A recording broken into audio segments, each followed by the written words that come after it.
Hello and a very warm welcome to the Sunday show with Grassroots Weekender show.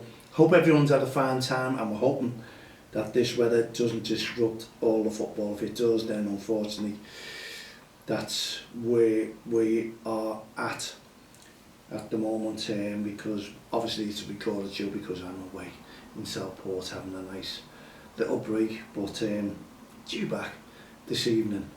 But the aim of today's show is, if you cast your mind back on a while ago, I've been involved in grassroots football for over 40 years. So I've been there, wore the t-shirt, done it all before basically, and listened, watched every movement. That's why we did start our campaign, because going back in 2003, there was no one, the governing bodies, no one had in mind any sort of campaign to progress grassroots football from the sidelines.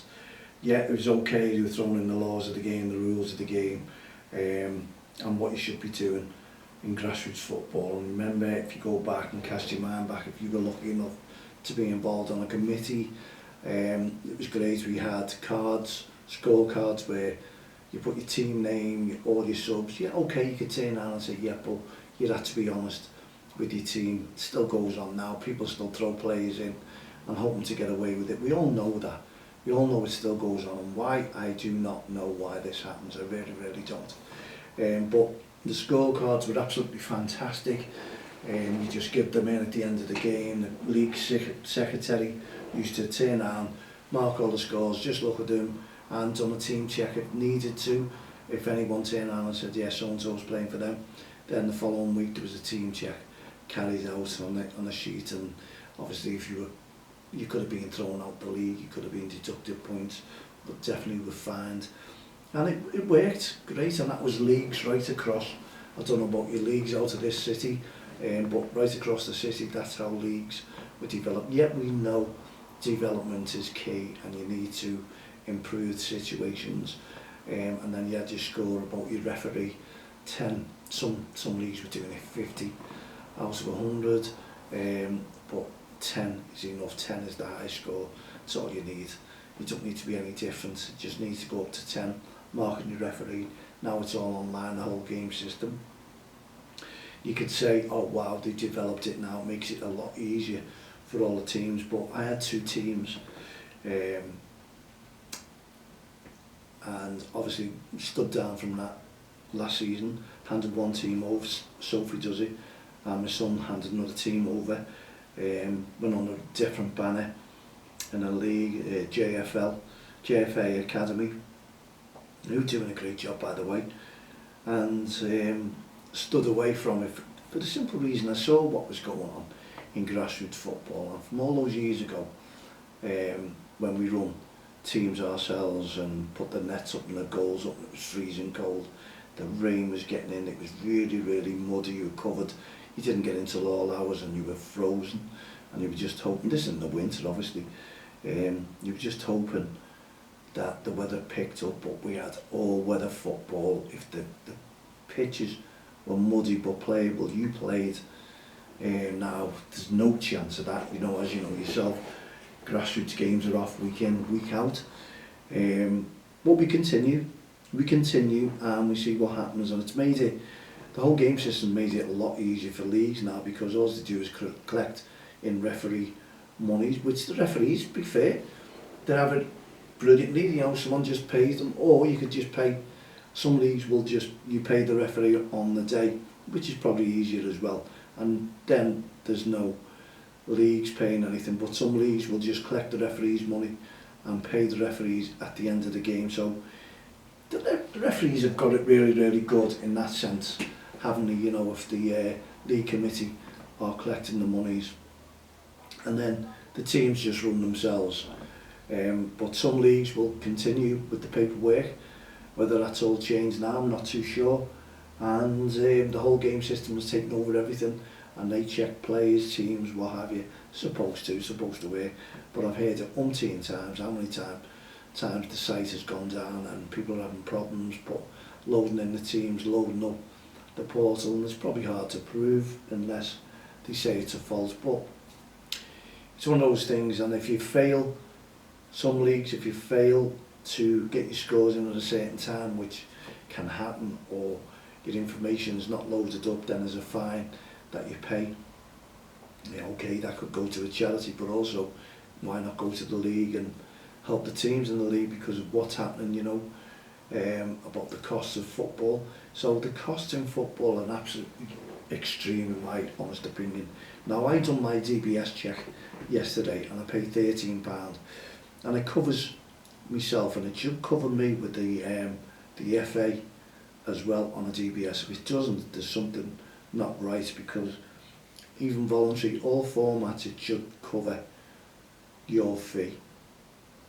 And I paid £13, so if I go to another job, they'll look and say, yeah, you're automatically covered, we'll accept that, you know, because it's gone on, it's ongoing unless something does happen and a report goes in.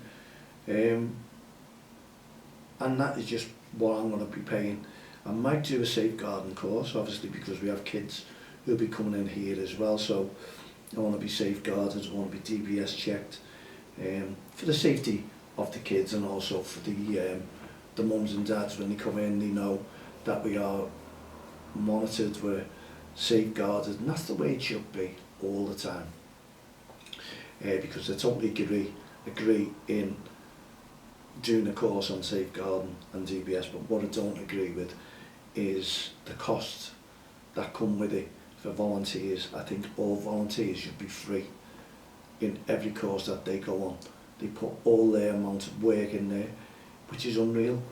And you've got like the FA, which is a government body, with thousands upon thousands of volunteers, because everyone puts their scores in on the whole game system, is doing their work. So you can imagine when you come in, all you have to do is check it, and you're getting a good wage for that. You really are. Okay, they do other jobs as well, it won't be just that on the admin. But the thing is, what company can boast that many volunteers? I'd love to open a business and have it run by volunteers, so I didn't have to pay them anything. And you can see where my argument is coming from. Volunteers are doing free work basically, and that's the way this country goes. Volunteers will go out, like myself, I'll do, you know, mine's all voluntary if I don't cross the line, but I do it all myself. I don't bring people in and say, right, do this work, you get nothing. People will offer the help with me, like Col Fulton, Colin Hunt, they're around and about.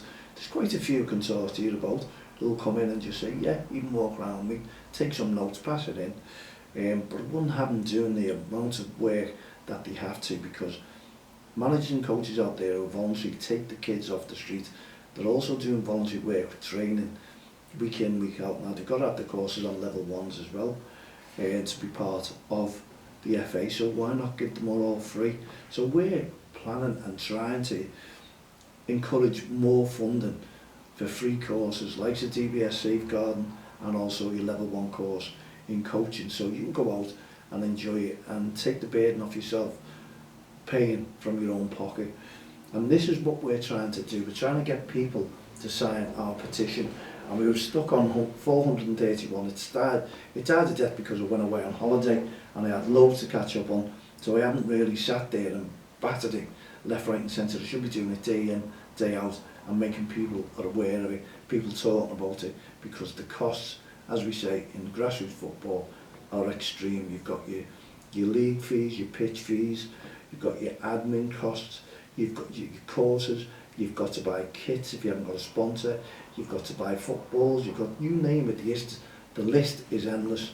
And the majority of coaches I know and are voluntary, and you'll find them paying up their own pocket and doing good things for the kids out there, which is absolutely fantastic. But why should they have to pay out their own pocket to get the kids off the street and give the kids a feeling of being wanted? You know, and this is what it's all about. And clubs will take the best teams. There's clubs out there who don't need sponsors, who just get them left, right and centre, and then they raise money, and there's a lot of money going into the funding accounts, where I believe it should be spent on teams, year in, year out, if you're raising the money. and especially leagues are also having nest eggs, which you shouldn't do, because I've been on a league, and the money that the committee done and made a point that we used to spend and keep probably a couple of £100 back to go on the following season, because all the teams come in and pay the dues again for the trophies and things like that, referee fees. That's the way it should be paid. I think referee fees in leagues that have got a lot of money should all be free. The league should pay them, saving the cost to grassroots football, saving the cost to kids. If you're going to pay the referees or your governing bodies, I think it should all be paid out there, because referees are under the wing of county FAs. They're affiliated, they can't break any laws, they should be paid by them, but they're not. And I don't understand why. It's left to the league, and then the league collects the money off the team to pay them.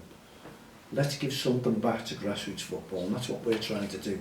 And that's why we came up with this petition.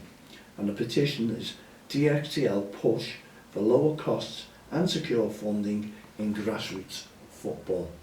So what we're asking everyone to do is try and sign the petition if you can. We're trying to save mums, dads, aunties, uncles, brothers, sisters and the kids more money to play football. So it's in their pockets.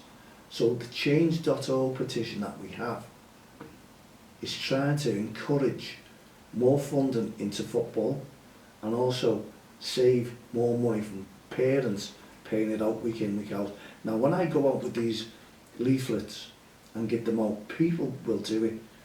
They will sign them, honestly, which is amazing.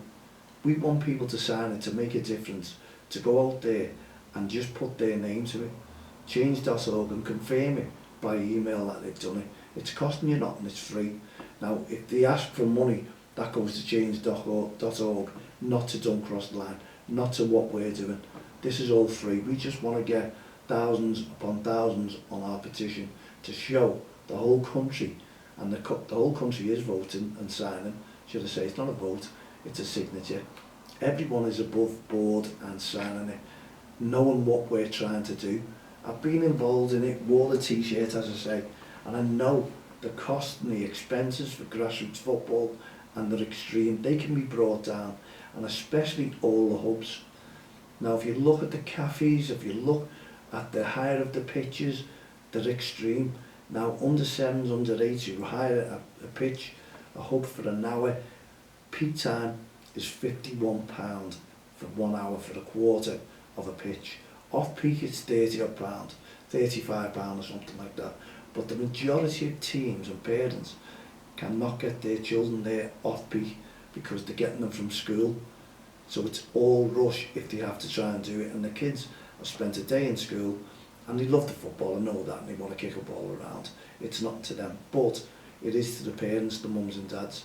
So the peak time, I think it's around about 6 o'clock through till 10 o'clock, whatever it may be, 9 o'clock.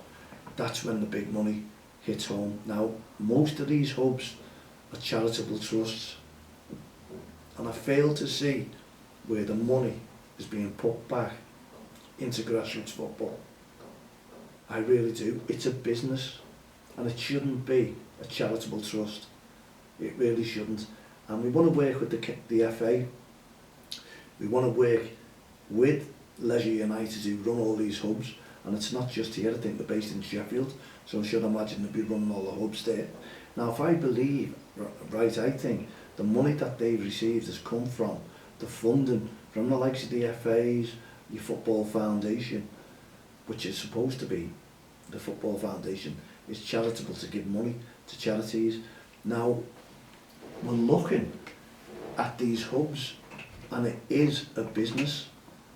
It's a business, and it shouldn't be. There should be concessions coming in to all the teams, all the kids, and it should be next to nothing. I'm not saying everything should be free, unless you can get it funded and they can pay wages, they can do all that from the funding. Yeah, that's the difference. We know you've got to spend money, we do know that. And we know clubs are there as a business, some of the clubs as well, making business and making money, and some of them have, that's their living in grassroots football. And it's like referees, they all get paid, but the costs are becoming extreme. Now the ones who won't sign the petition are the ones who are making the money, out of this, out of grassroots football. Now the ones who should be signing it are the ones who want to support people who are hard done by, coming in, finding hard times, 2 or 3 kids in the club, in a football team, trying to make ends meet. We want to make a difference. We want you to support our DXTL Push for Change campaign. That's what we need to do.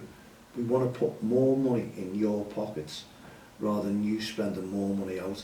So I'll come over there, and I've done it before, but I just want to give you an idea where you can scan these. Have a little look. There you go. And I'm sure you can scan it on there as well. So hold the top of that one. You could scan the barcode and support the work that we're doing and making a difference in grassroots football. Just put your phone up there, scan it and sign a petition, and don't forget to confirm it by your email, and then it shows up to us that you've signed it, and we can only thank all the supporters who are doing this for us, and we give it a thumbs up for that one. You're supporting yourselves and others and kids as well. That is why we are part of grassroots football, and you can't see it on SoundCloud. I apologise, but we have put the link on there once or twice, so you can scout through it and have a little look on there as well. I'm not too sure whether they allow that in America, but hey ho, you never know.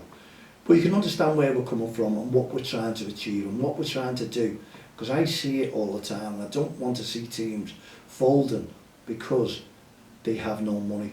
It's okay, the season's just started, and when you look at it now, the rain's come in, now you'll find out that grass pitches are being cancelled. The councils have charged way over £200 for these teams to play football, and then it comes towards the end of the season and they've got about 3 or 4 games to play in a week. So what's happened to all those weeks that they have paid for, and then they're all getting paid in just the 1 week? They may as well scrap it and then just do May football and pay the councils. You can understand a lot of money is coming out of the parents, managers, coaches, everyone's pocket, and the kids. And this goes for amateur football as well. You know, the amateur lads, a lot aren't working, they have to go and try and scrape together money in their pocket, and it's £200 for a full pitch. I believe about 280 to hire, if not more, to hire a full pitch for the hour. You could say, yeah, well, that's all right, they're adults, but come on, let's draw the line somewhere. And we want to, don't cross the line, draw the line when it comes to expenses or things like this in grassroots football. Bring the cost down. Now we want to try and bring in people who matter into the studio, interview them and see how we can find ways to bring it down. But signing a petition costs you nothing, and that's all. Just take a couple of minutes out of your life if you don't mind. I've done loads and loads of these petitions, and they do make a difference because people will stand up and listen. And this, we want to go through the roof. If I could get some airtime on this, honestly, that's what I need. Just 1 minute airtime on TV to publicise it. We can do it on our podcast. We can walk around, which we do in grassroots football. We do make a difference, and we want to make a difference, and we're hoping that you believe that we're on your side. We want to give the kids a voice, and we want to save you more money so you can go and enjoy your life a little bit more. Honestly, because grassroots football is not the Premier League. It definitely isn't the Premier League. It's grassroots football. It's for kids. It's for development. Why pay a fortune? Give it me free if you possibly can. Let's build some pitches which can be used for free football. Council, you have enough money to do that. Regardless, we want to do it, and we want to try and start banging the drum and start talking to officials in grassroots football to make that difference. Thank you very, very much for tuning into the show this weekend.